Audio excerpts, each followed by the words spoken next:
Hello everyone, आप देख रहे हैं चैनल एसोल डिफेंस। देखिए, जैसा कि आप सब जानते होंगे, आपके फर्स्ट सेमेस्टर के एग्ज़ाम फाइनली ख़त्म हो चुके हैं। तो उसी को लेकर काफ़ी स्टूडेंट्स के डाउट आए कि सर हमें सेकंड सेमेस्टर का भी कुछ समझा दीजिए, हमें सब्जेक्ट कौन कौन से मिलने वाले हैं, किस में चॉइसेस मिलने वाली है और हमारे कौन सा सब्जेक्ट फिक्स होने वाला है। तो आज की वीडियो इसी के ऊपर होने वाली है। आपके जो डीएससी सब्जेक्ट है जो फिक्स है वो तो आपके फिक्स रहेंगे ही, और जो बाकी के हैं general active, ability enhancement course, SEC और वैल्यू एडिट कोर्स, इन सभी कोर्सेज की भी डिटेल्स दी जाएगी कि आपको कौन कौन सी चॉइस मिलने वाली है। क्योंकि सब अलग अलग चूज़ करेंगे तो इस बार की तरह जैसे एग्ज़ाम में दिक्कत हुई, सबका अलग कोर्स था तो सबको इम्पॉर्टेंट चीज़ नहीं बता सकते। अगर सबकी सेम रहेगी तो सभी के लिए हेल्पफुल रहेगी। तो आपको उस हिसाब से चूज़ करना है, हम आपको बेस्ट बताने की कोशिश करेंगे। तो आप अपने हिसाब से देख लीजिएगा कि आपको कौन सा सही लगेगा। चलिए फिर वीडियो को आगे बढ़ाते हैं। अगर आपने अभी तक चैनल सब्सक्राइब नहीं किया तो प्लीज़ सब्सक्राइब करते हुए और वीडियो को लाइक करते जरूर जाइएगा। डिस्क्रिप्शन में आपको टेलीग्राम का लिंक मिल जाएगा, उसे भी जाके ज्वाइन कर लीजिएगा। देखिए, ये है कोर्स स्ट्रक्चर है 2023 का। अभी सिर्फ सब्जेक्ट के बारे में बताया गया है, सिलेबस के बारे में अभी तक कुछ नहीं बताया गया। चलिए फिर वीडियो को आगे बढ़ाते हैं। सबसे पहले बीकॉम प्रोग्राम को लेते हैं, बीकॉम ख़त्म कर लेते हैं, क्योंकि बीए प्रोग्राम में जैसा कि आप सब जानते होंगे उसमें मेजर माइनर में थोड़ी डिफरेंस आएगा और कन्फ्यूज़न होगी, तो उसको लास्ट में लेके चलते हैं। पहले बीकॉम प्रोग्राम कोर कोर्स यानी डीएससी, जो आपके फिक्स सब्जेक्ट है, इसे आप चेंज नहीं कर सकते। तो आपका पहला सब्जेक्ट कैसा कौन सा होने वाला है? कॉर्पोरेट अकाउंटिंग, दूसरा कंपनी लॉ और तीसरा एचआरएम यानी ह्यूमन रिसोर्स मैनेजमेंट। ये आपको टेलीग्राम पर भी पहले बता दिए गए थे, ये आपके फिक्स सब्जेक्ट होने वाले हैं, क्योंकि काफ़ी सालों से ये सेम चलते आ रहे हैं। अब आते हैं जनरल इलेक्टिव कोर्स पे। इसमें से आपको कोई सा भी एक चूज़ करना है। English fluency same as in semester one, only for those who did not opt for English in semester one.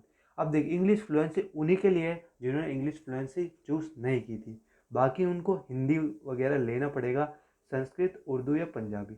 आप उर्दू पंजाबी में मत जाइएगा, हिंदी में रहेगा। अगर आपके पास इंग्लिश फ्लुएंसी थी पहले तो अब आपको हिंदी लेनी पड़ेगी, या इंग्लिश फ्लुएंसी होगी तो उसी का लेवल बढ़ा के आपको दे दिया जाएगा। ये बात आपको समझ में आ गई।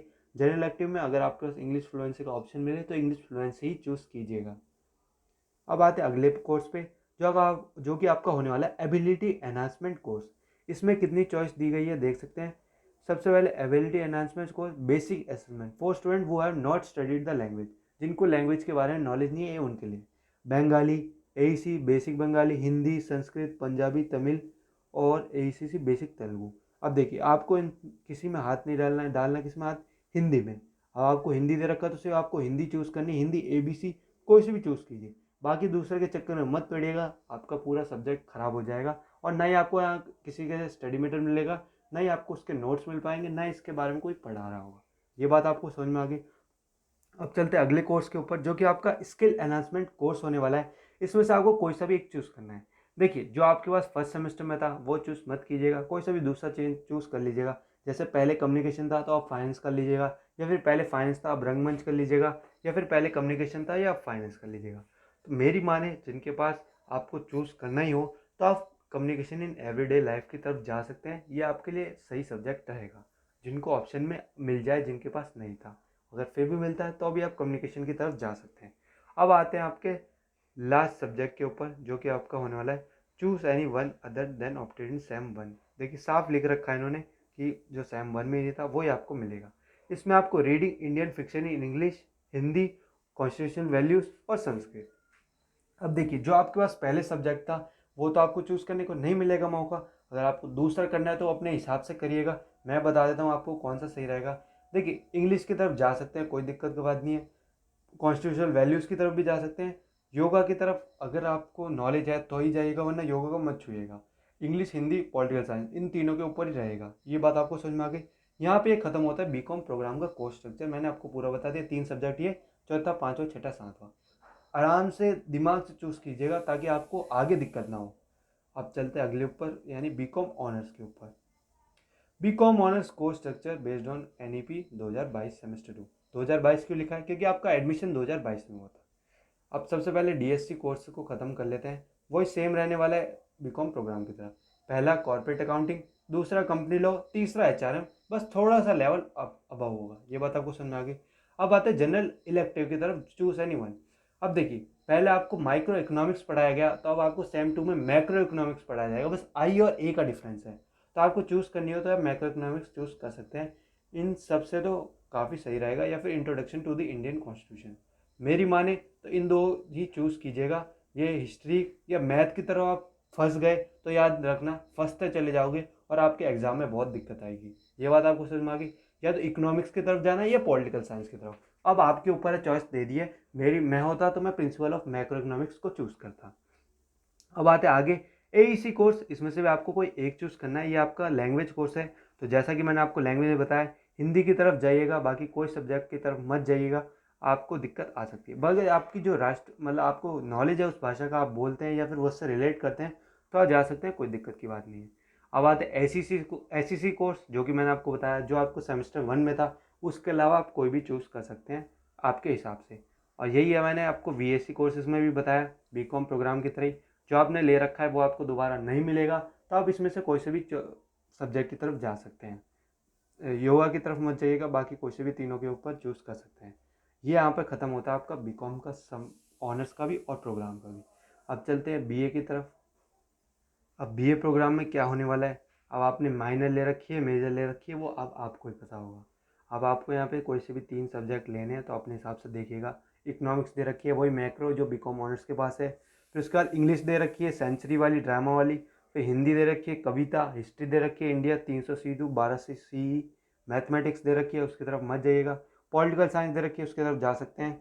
बाकी संस्कृत और उर्दू को तो छूइएगा भी मत। मैं आपको बता रहा हूँ, जो माइनर वाले हैं, मैथमेटिक्स, संस्कृत और उर्दू को टच सोचेगा भी मत कि मैं चूज़ करूँ। बात समझ में आ गई? अब आते हैं मेजर की तरफ। बेसिक स्टैट्स दे रखी है इकोनॉमिक्स की, जा सकते हैं। एजुकेशन दे रखी है, जा सकते हैं। इंग्लिश दे रखी है, जा सकते हैं। हिंदी दे रखी है, जा सकते हैं। हिस्ट्री दे रखी है, जा सकते हैं। बाकी जो मैथमेटिक्स है मत जाइएगा, संस्कृत मत जाइएगा, उर्दू मत जाइएगा। पॉलिटिकल साइंस भी आप चाहें तो जा सकते हैं, वरना मेरी माने तो बस ऊपर के आप 5 में से कोई से भी 3 चूज़ कर सकते हैं। ये तो आप क्या हो गए, कोर कोर्स है नहीं, जो क्या कहते हैं फिक्स्ड है, पढ़ने ही पढ़ने हैं। अब आते हैं जनरल इलेक्टिव की तरफ। वही, अगर आपके पास फ्लुएंसी थी तो आपको फ्लुएंसी की जगह हिंदी मिलेगी। अगर आपके पास हिंदी थी पहले तो आप इंग्लिश फ्लुएंसी चूज़ कर सकते हैं। यही ऑप्शन है इसमें, और कोई ऑप्शन नहीं है। संस्कृत, उर्दू, पंजाबी इसकी तरफ देखिएगा भी मत। अब आते हैं एईसी कोर्सेज पे। अब देखिए, ट्रांसलेशन इंटरप्रेशन दे रखा है, बेसिक एग्जाम दे रखा है, बंगाली, हिंदी। इसमें से आपको लैंग्वेज कोर्स है तो आपको हिंदी ही चूज़ करनी है, ABC। उसमें से कोई सी भी चूज़ कर लीजिएगा अपने हिसाब से। देखिए, हिंदी ए तो उसका लेवल थोड़ा अबव रहेगा, हिंदी सी का थोड़ा लो रहेगा, तो आप इस हिसाब से देख सकते हैं कि आपको हिंदी सी लेनी है, ए लेनी है। अब देखिए, SEC कोर्स जो मैंने आपको बताया, जो आपके पास था वो नहीं मिलेगा, उसके अलावा कोई सा भी ले सकते हैं। वही सेम चीज़ BSc कोर्सेज के साथ होने वाली है, जो आपके पास नहीं था आप कोई सा भी सब्जेक्ट ले सकते हैं।